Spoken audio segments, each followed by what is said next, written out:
Good morning बच्चों। आज जो टॉपिक रह गया है इसमें उसको देख लीजिए। बंद सिरे अथवा कठोर तल पर तरंग के परावर्तन के फलस्वरूप उत्पन्न अप्रगामी तरंग का ग्राफीय व्यवस्था।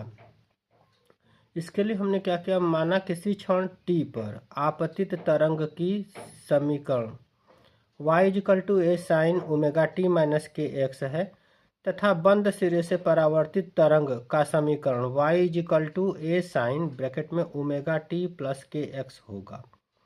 क्योंकि बंद सिरे पर परावर्तित तरंग की कला में पाई अथवा 180 डिग्री का परिवर्तन हो जाता है। इन तरंगों के विभिन्न समयों t = 0, t/4, t/2, 3t/4 t पर समीकरण दी गई है और सारणी के अनुसार यहाँ बनाएंगे समय आपतित तरंग का समीकरण और बंद सिरे कठोर तल से परावर्तित तरंग का समीकरण। तो पहले t बराबर कैपिटल T पर इक्वेशन जो बन के आई y = a sin omega T minus के एक्स और बंद सिरे पर y = a sin omega T plus के एक्स। t = 0 पर जो इक्वेशन बन के आई y = माइनस a sin के x, y = minus a sin के एक्स, ये आपतित के समान है। जब t = t/4 पर y = a cos के x, y = a minus cos के एक्स आपतित के विपरीत हो गया। t/2 पर y = a sin के एक्स आएगा और y = प्लस a sin के एक्स आपतित के समान होगा। t बराबर 3t/4 पर y = माइनस a cos के x, y = a cos x आपतित के विपरीत और t बराबर कैपिटल T पर y = माइनस a sin के एक्स और y = sin के एक्स आपतित के समान हो गया। इसमें हमने ये बनाया है ग्राफ, और ग्राफ के द्वारा बंद सिरे अथवा कठोर तल से प्रगामी तरंग के परावर्तन के फलस्वरूप अप्रगामी तरंग का बनना दर्शाती है। आपतित तरंग बाईं से दाईं ओर जा रही है, इधर से इधर, और बंद सिरे से परावर्तित तरंग दाईं से बाईं ओर जा रही है। जब t बराबर 0 समय पर, ये वाला ग्राफ, सारणी में बंद सिरे से परावर्तित तरंग में विस्थापन प्रत्येक बिंदु पर आपतित तरंग के समान है। प्रत्येक बिंदु पर दोनों तरंगों का बीजगणितीय योग परिणामी तरंग मोटे वक्र द्वारा खींची गई है। इस क्षण बिंदुओं में n1, n2, n3, n4, n5 के विस्थापन शून्य है, जबकि बिंदु a1, a2, a3, a4 के विस्थापन अन्य बिंदुओं की अपेक्षा अधिकतम है। ये बिंदु क्रमशः निष्पन्द और प्रस्पन्द है। जैसे यहाँ से आपने देखा तो यहाँ पर जो है विस्थापन शून्य है और यहाँ विस्थापन अधिकतम हो रहा है, ये चीज़। अब जब t = t/4 ले रहे हैं तो उसमें लैम्डा जो दूरी है, लैम्डा दूरी λ/4 हो रही है और प्रत्येक बिंदु पर परावर्तित तरंग का विस्थापन आपतित तरंग के विस्थापन के विपरीत है, अर्थात प्रत्येक पर परिणामी विस्थापन शून्य है। अतः परिणामी तरंग एक सीधी रेखा के रूप में, मोटी रेखा के रूप में दिखाया गया है। अब t बराबर T/2 में समय पर दोनों तरंगे अपनी अपनी दिशाओं में λ/2 दूरी पर है, ये दिखाई गई हैं। ये तरंग चल रही है।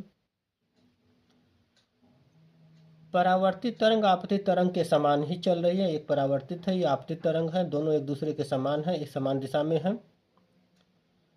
और प्रत्येक बिंदु पर दोनों तरंगों के विस्थापनों का बीजगणितीय विधि से जोड़कर परिणामी तरंग एक ये मोटे वक्र द्वारा दिखाई गई है। इन बिंदुओं पर n1, n2, n3, n4, n5 जो है शून्य है, विस्थापन शून्य है, जबकि बिंदु a1, a2, a3, a4 पर विस्थापन जो है मैक्सिमम है, अधिकतम है। और जब अब t = 3 कैपिटल T/4 समय पर दोनों तरंगे अपनी अपनी दिशाओं में 3 λ/4 दूरी पर है, तो सारणी में प्रत्येक बिंदु पर परावर्तित तरंग विस्थापन तरंग का विस्थापन आपतित तरंग के विपरीत है। जैसे इसमें दिखाई दे रहा है, आपतित तरंग, परावर्तित तरंग आपतित तरंग के विपरीत दिशा में है और जिनका परिणामी एक सीधी रेखा आती है। अब जो है कैपिटल स्मॉल टी बराबर कैपिटल टी आवर्तकाल जो लग रहा है इसमें, यहाँ पर भी दोनों तरंगे अवस्था है जो टी बराबर 0, क्योंकि दोनों तरंगे अपनी अपनी दिशाओं में लैम्डा दूरी तय करती है। सारणी से परावर्तित तरंग का समीकरण आपतित तरंग के समान है। प्रत्येक बिंदु पर दोनों तरंगों के विस्थापनों का बीजगणितीय विधि से जोड़कर परिणामी तरंग मोटे वक्र द्वारा खींचा गया है। ये मोटा वक्र द्वारा दिखाई दे रहा है, ये परिणामी तरंग है। परिणामी तरंग के भिन्न भिन्न क्षणों की अवस्थाओं को एक चित्र में तो इसकी प्राकृतिक अधिक स्पष्टता से समझा जा सकता है। चित्र में तरंग दाईं अथवा बाईं ओर नहीं बढ़ती, अपने स्थान पर स्थिर रहकर फैलती और सिकुड़ती रहती है। दोनों प्रगामी तरंगे अनुदैर्ध्य हो तो निस्पंदो N1 N2 आगे तक चलेगा तथा प्रस्पंदो A1 A2 A3 आगे तक में अन्य गुण भी पाया जाता है।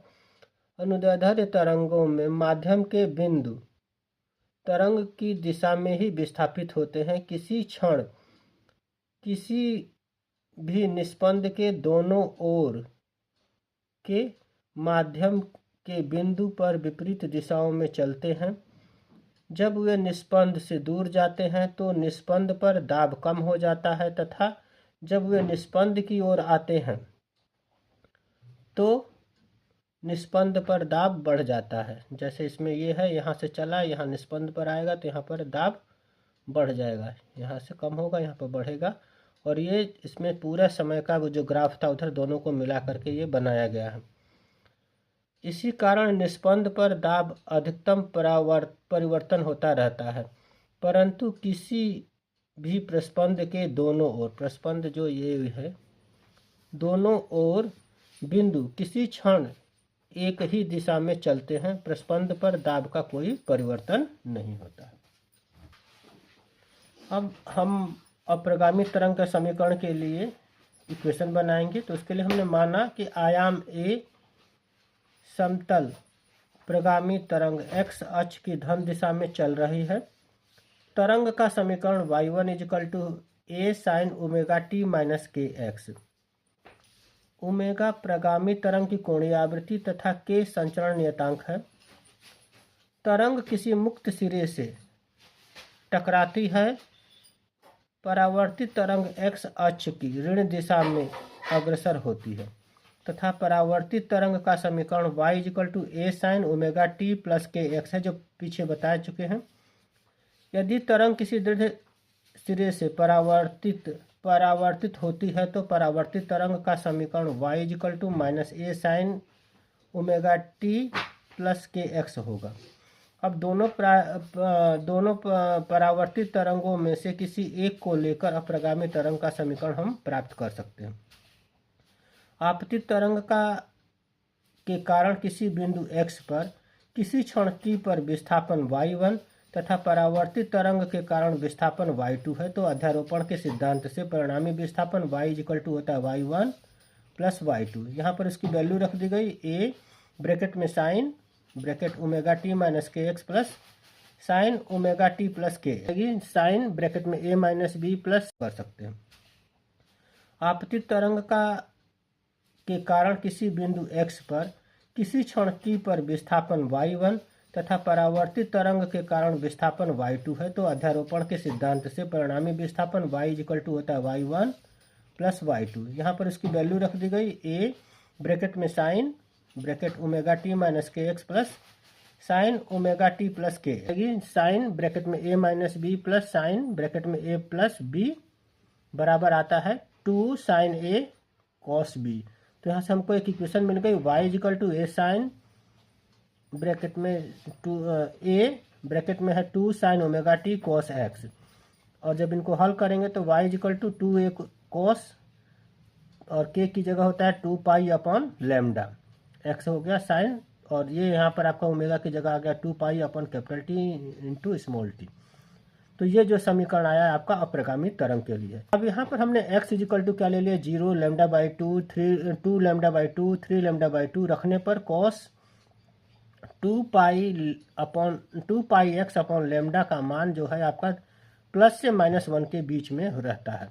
तो इन बिंदुओं पर अन्य बिंदुओं की तुलना में विस्थापन अधिकतम होता है। ये बिंदु जो है आपका प्रस्पंद एंटीनोड्स कहलाते हैं। एक दूसरे से इनकी जो दूरी है प्रस्पंदों की वो λ/2 दूरी पर स्थित है। इसी प्रकार जब x इजिकल टू हम λ/4, 3 λ/4, 5 λ/4 रखने पर cos 2πx अपॉन लैम्डा का मान 0 हो जाता है। पर विस्थापन क्या होता है, 0 होता है। जब ये वैल्यू रखेंगे तो ये 0 आएगा और ये बिंदु जो है आपका निष्पन्द कहलाते हैं तथा एक दूसरे से ये भी λ/2 की दूरी पर है। पुनः समीकरण में t बराबर 0 या t/2, 2t/2, 3t/2 रखने पर जो sin 2πt upon capital T है का मान 0 हो जाता है। इन क्षणों में सभी बिंदुओं पर विस्थापन क्या है, 0 है। माध्यम के सभी कण एक कंपन में 2 बार एक साथ अपनी साम्यावस्था से गुजरते हैं। इस प्रकार स्मॉल t बराबर कैपिटल T/4, 3t/4, 5t/4 रखने पर sin 2π small t upon capital T का मान एकांतर क्रम में +1 से -1 हो जाता है। इन क्षणों में सभी बिंदुओं पर विस्थापन y में अधिकतम होता है और एकांतर क्रम में प्लस धनात्मक व ऋणात्मक होता है। माध्यम में सभी निष्पंदों को छोड़कर एक कंपन में 2 बार अधिकतम विस्थापन की स्थिति होती है।